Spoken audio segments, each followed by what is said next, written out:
Tudo bem, pessoal? Mais um vídeo especial hoje aqui no canal com as 10 maiores decepções de 2022. Já fiz um vídeo dos 10 piores do ano, o link tá na descrição. Em breve os 10 melhores, junto também de um outro vídeo com os 10 filmes que eu mais aguardo para 2023. Pergunta base hoje, no entanto, é a seguinte: o que é uma decepção? E varia de cada um. Tem muitos que acabam atrelando a palavra decepção a um péssimo filme, né? Aquele filme que você tinha muita expectativa. Nesse caso aqui, tem 2 filmes que poderiam entrar na lista de piores mesmo, mas eu tô contando no geral justamente aquele filme aguardado, um filme que você cria um certo hype e que acaba não dando tão certo assim. Sem mais delongas, vamos pro 10º lugar, infelizmente, 10º lugar para Lightyear, porque eu tinha uma expectativa muito grande, sou um grande fã de Toy Story, tem críticas de todos os filmes aqui no canal inclusive. Por conta disso eu imaginei, olha, não tem como a Pixar errar, o Buzz é um personagem querido por todos. E aí depois, quando você tem essa história do spin-off, quem sabe atrelado a uma origem, buscando por uma ligação cinematográfica também, né? As coisas poderiam não fazer muito sentido, mas é uma superprodução, uma produção de mais de 200 milhões de dólares de investimento, afinal de contas, de uma franquia extremamente popular. E olha, não deu certo. O maior problema de Lightyear é o de nunca conseguir estruturar uma conexão pertinente que faça que você acredita que esse é o filme que fez o Andy se apaixonar pelo personagem.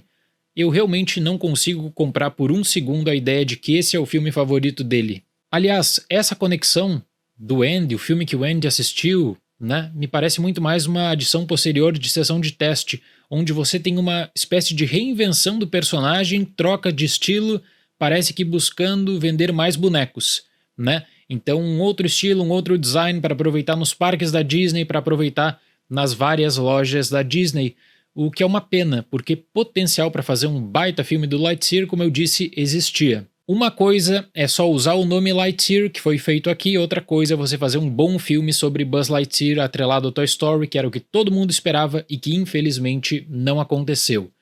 9º lugar, Jurassic World Dominion. Por mais que o filme tenha os seus problemas, eu tenho que bater palmas pro pessoal de marketing da Universal, que olha, esses mesmo são profissionais.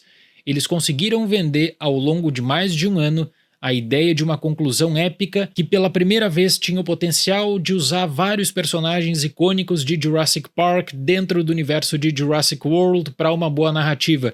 E aí vem aquelas coisas, né? A última vez que você vai ver Jurassic no cinema é uma experiência épica. O resultado de bilheteria foi fantástico. O filme, no entanto, né, o filme é sem explicação. Nós temos, na verdade, uma sequência de oportunidades perdidas que acaba gerando uma frustração ímpar.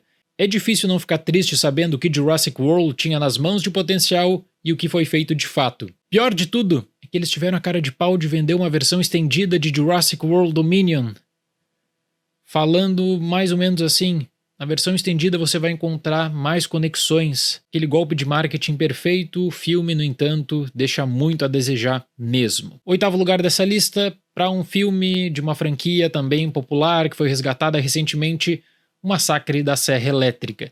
Quando os uruguaios Fed Álvares e Rodo Sayagues anunciaram o envolvimento, eles até celebraram dizendo o seguinte: agora a franquia O Massacre da Serra Elétrica vai ter o cuidado que merece. Vai vendo. Só que quando foi anunciado que o filme não teria lançamento nos cinemas e que a Netflix tinha comprado os direitos, muitas questões foram feitas e especuladas, inclusive atreladas a possíveis controvérsias na sessão de teste, com uma péssima repercussão do público, que na época até foi desmentida pelos produtores, que citaram que o público havia, na verdade, adorado essa versão. Aquela mentirinha básica para variar, né? Porque até um filme como A Luz do Demônio teve distribuição nos cinemas. Para um filme Massacre da Serra Elétrica não conseguir distribuição nos cinemas atrelado ao terror, né, de tentar buscar por um resgate do Leatherface, é realmente porque aconteceu alguma catástrofe ali naquelas sessões de teste, sem sombra de dúvida. E é um filme que infelizmente entra naquela tradição contemporânea do terror de querer buscar um personagem icônico, um personagem popular e querer fazer uma produção muito barata, pensando que vai lucrar de qualquer forma. Então aqui a Netflix até parece que também fez um trabalho de caridade, assim como Marmaduke, que eu coloquei na lista dos 10 piores do ano, fez um trabalho de caridade, conseguiu visibilidade no catálogo, cliques.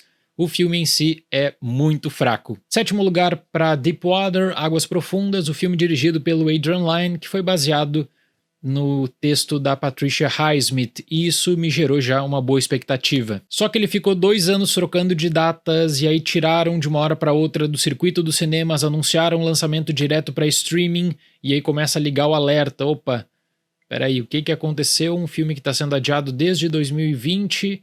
entra direto para o streaming, pulando o circuito, que era o circuito justamente celebrado pelo próprio diretor. Infelizmente, o desenvolvimento da relação entre o Ben Affleck e a Ana de Armas nesse longa é horroroso. Existia certa expectativa 20 anos após o último filme do Adrian Lyne, que decide explorar repetidamente o mesmo tipo de close do Ben Affleck, que sempre faz a mesma expressão. Adicione a isso o fato de que o filme precisa fazer um plot twist, e ele precisa provocar o espectador a imaginar essa grande virada do roteiro. O espectador começa a fazer várias teorias e o que é apresentado realmente é muito, muito decepcionante. 6º lugar para Halloween Ends. Esse aqui poderia entrar no topo da lista, quase entrou na lista dos 10 piores do ano. O que aconteceu aqui é inacreditável. A Blumhouse, ela teve uma passagem positiva no primeiro filme dessa nova trilogia. Halloween Kills divide opiniões, e Halloween Ends não tem justificativa mesmo. Por um momento eu criei uma boa expectativa para Halloween Ends pelo seguinte: eu pensei que Halloween Kills seria aquele tipo de filme filler, sabe, onde você tem o começo da trilogia, o segundo filme pode ser uma espécie de filler mesmo, porque a conclusão tem que ficar pro último. E aí eu até imaginei, bom, vai ver então que o plano mesmo para um bom filme ficou para Halloween Ends. Só que não é o caso. Você poderia juntar Halloween Kills junto dos 15 minutos finais de Halloween Ends em um filme. O que acontece no estabelecimento da situação de Halloween Ends não tem nada a ver com a franquia Halloween. Quem acompanha as lives de sábado no canal, sempre 21 horas horário de Brasília, acabou entrando em notícias da produção ao longo de 2022, com sessões de teste negativas e o fato de que o diretor, semanas antes do lançamento, dizia que não sabia qual corte ele iria enviar para o cinema, porque tinha muitas dúvidas ainda.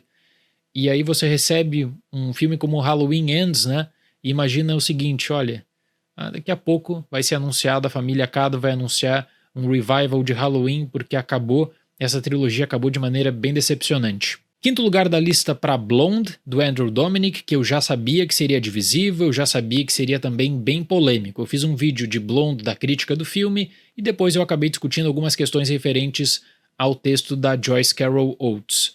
No caso de Blonde, existe um problema que é o de explorar ainda a figura e a imagem da Marilyn Monroe da mesma forma que todos os textos sensacionalistas desde a morte dela em 62. O filme do Dominik parece que foi feito para chocar de qualquer forma, trazendo uma coleção de passagens como se o diretor tivesse sublinhado apenas os itens mais fortes do premiado livro da Oates. Mesmo a boa atuação da Ana de Armas não esconde esse exploitation que existe em Blonde, de você querer também chocar a todo custo e querer gerar controvérsia a partir disso. O Andrew Dominik falou recentemente que ele ficou muito surpreso, porque as pessoas deveriam justamente aproveitar esse filme provocador, o que é de muito mau gosto também pela condução da narrativa. E não é só um problema da base, é um problema da adaptação, do processo de adaptação do próprio Dominik. 4º lugar para Empire of Light, o filme do Sam Mendes, porque você tem uma equipe técnica brilhante, Roger Deakins, trilha sonora de Trent Reznor e Atticus Ross, que eu gosto muito mesmo, toda essa questão do local também, muito se falava de inspirações sobre memórias do Sam Mendes. E aí Empire of Light acaba, na minha opinião, se tornando não só o pior filme da filmografia do Sam Mendes, mas como também aquele Oscar bait típico, aquele Oscar bait clássico para tentar emocionar a todo custo. Por isso eu até citei na minha crítica que se não fosse pela excelente Olivia Colman, provavelmente Império da Luz se tornaria uma bomba completa. A Olivia ainda consegue despertar o mínimo interesse em um filme que por alguns momentos lembra mais um comercial. E aí é uma pena que a mensagem de amor pelo cinema fica presa em uma mensagem sobre problemas pessoais, memórias, doenças. É aquele Oscar bait infelizmente decepcionante. Nesse caso aqui, no máximo você poderia fazer uma menção para Olivia Colman e só. 3º lugar para Amsterdã, que é um exemplo perfeito de que só um grande elenco com grandes nomes não garante um grande filme. Margot Robbie, John David Washington, Robert De Niro, Christian Bale, Taylor Swift, Mike Myers, Zoe Saldana, Michael Shannon, Chris Rock, Rami Malek, e eu nem citei todos, aqui eu até peguei uma colinha, mas tem muitos outros nomes também. Qual é o problema? Divisão do tempo de tela. Então personagens como o personagem do Michael Shannon vai ser usado para um artifício do roteiro. O Chris Rock para tentar trazer uma pitada de humor ocasionalmente. Taylor Swift para tentar fazer com que o filme fure a bolha cinéfila e consiga mais notoriedade também. Resultado: um dos maiores fracassos de bilheteria da Disney em 2022. É um filme que ninguém se interessou a assistir no cinema, que com uma adição de streaming talvez poderia ser uma boa adição de catálogo no máximo. Para uma história do David O. Russell, eu também fiquei surpreso de como Amsterdã tem um final com potencial para um grande filme, que infelizmente não é Amsterdã.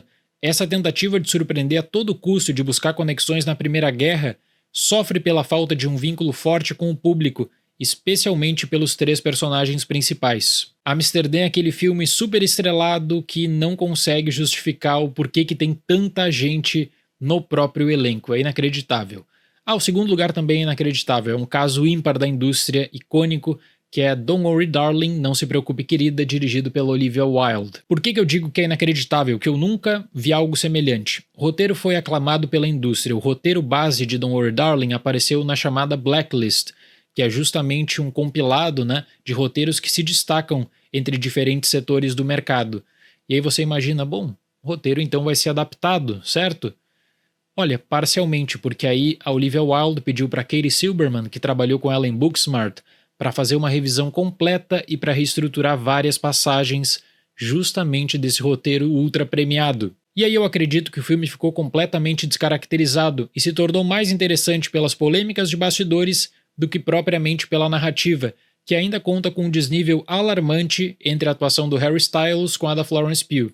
A Florence está em outro nível, parece que atuando em um filme diferente que ninguém mais ali está envolvido, o que é uma pena, porque para a ficção seria interessante. Agora, o que a Olivia Wilde fez aqui, é inexplicável no geral. Eu até falo sempre que em 2019 eu participei de uma sessão de Richard Jewell e a Olivia Wilde falava que tinha um roteiro espetacular em mãos, um roteiro que a indústria adorava e que seria o grande filme da sua carreira. E que ficou conhecido, na verdade, muito mais pelas polêmicas mesmo. E o primeiro lugar dessa lista não só causa frustração, como me deixou bem chateado, que é The Son, o filme dirigido pelo Florian Zeller. Por quê? Porque o Zeller fez uma transição impecável do teatro para o cinema em The Father, que premiou Anthony Hopkins com um Oscar de melhor ator, inclusive. E foi justo, e foi merecido. Ele conseguiu aproveitar o potencial do cinema para trabalhar questões que no teatro deveriam ser feitas de outra forma. Já The Son parece que foi um filme feito por uma outra pessoa que não tem a sensibilidade e que quer emocionar a todo custo. Além disso, como eu mencionei na minha crítica, existe um erro de escolha de elenco imperdoável que aposta em um ator inexperiente, e as coisas só não pioram graças ao Hugh Jackman. E aí parece que o Zeller se contenta de qualquer maneira com uma passagem, meio que uma passagem tributo ao grande Anthony Hopkins, porque ele atua em The Father, então ele precisaria voltar aqui para esse filme, e a temática sensível é trabalhada como se fosse o primeiro rascunho de uma peça que então seria levada para o cinema. Foi a minha maior decepção em 2022. Bom, mas agora eu quero saber de vocês, a maior decepção, quem quiser fazer uma lista fique à vontade, quem quiser citar a maior decepção no geral, entre streaming e cinema, também eu vou dar uma olhada em todas as opiniões de vocês. Certo, pessoal? Muito obrigado pela atenção, até o próximo vídeo e tchau!